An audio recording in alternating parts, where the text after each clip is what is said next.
வணக்கம் உறவுகளை, மகிழ்ச்சியான மாலை வணக்கம், காலை வணக்கம், மதிய வணக்கம், எந்த வணக்கமானாலும் இருந்துட்டு போகுது. ஓகேவாங்க.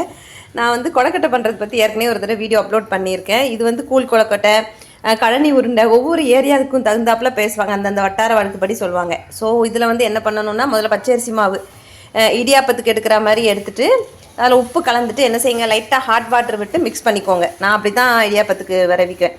கொஞ்சம் தேங்காய் எண்ணெய் விட்டுக்கிட்டிங்கன்னா இன்னும் கொஞ்சம் டேஸ்ட் நல்லாயிருக்கும், கொஞ்சம் சாஃப்டாக வரும். ஓகேவாங்க. ஸோ விரவி எடுத்துகிட்டு நம்ம எப்போதும் என்ன பண்ணுவோம்னா, குட்டி குட்டியாக உருட்டி உருட்டி தான் நம்ம போடுவோம்.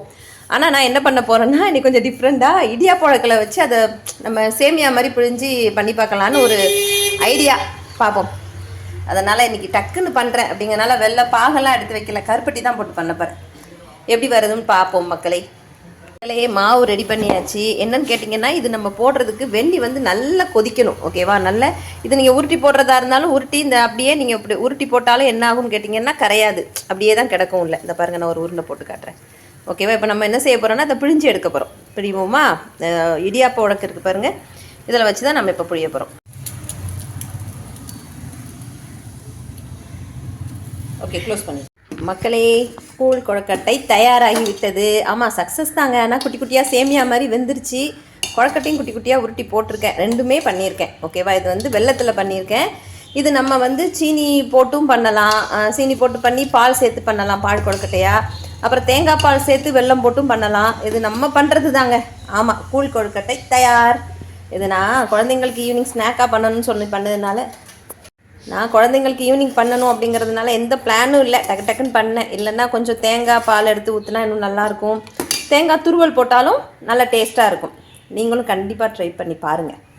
ஓகேங்க, இருங்க அதை ப்ரிப்பரேஷன் பண்ணியிருக்கதை சர்வ் பண்ணும்போது காட்டுறேன். மக்களே, ப்ரிப்ரேஷன் எடுத்து வச்சாச்சு. ஆமாம், இதான் என்னன்னு கேட்டிங்கன்னாங்க, நம்ம எந்த ஒரு டிஷ் பண்ணாலும் சரிங்க, அது நம்ம சமைக்கிறோம் அப்படிங்கிறத விட அதை நம்ம என்ன சர்வ் பண்ணுறோம் பார்த்தீங்களா, அந்த ப்ரெசன்டேஷனில் தாங்க இருக்குது. என்ன சமைச்சாலும் சரிங்க, அது நம்ம கொடுக்கும்போது ஒரு காஃபியாக இருந்தால் கூட, ஒரு காஃபியோ ஒரு சின்ன பிஸ்கட்னா கூட அதை வச்சு நம்ம சர்வ் பண்ணுறதுலேயே அவங்களுக்கு சாப்பிட்ணுன்னு இருக்கணும். ஸோ ப்ரெசன்டேஷன் ரொம்ப முக்கியங்க. சாப்பாட்டில் மட்டும் இல்லை, நம்ம பண்ணக்கூடிய எல்லா வேலைகளையும் அது நம்ம பண்ணுற ப்ரொஃபஷ்னலில் இருந்துச்சுன்னா இன்னும் பெஸ்ட்டு. ஓகேவாங்க. இன்னொரு விஷயம் சொல்லிடுறேன். எனக்கு இந்த கொழக்கட்டையை பார்க்குறச்சு ஃபுல்லாக என்ன தோணுதுன்னா, விவேக் சார் காமெடி ஒன்று தான் தோணுது. பால் கொழுக்கட்டைன்னா சும்மா தானா, குமுறுகிறார் கொழுக்கு மொழுக்கு நடிகை குமுதஸ்ரீ. இந்த காமெடி எல்லாருக்கும் ஞாபகம் இருக்கா என்னன்னு தெரியல, எனக்கு அதே தான் வந்துக்கிட்டே இருந்துச்சு.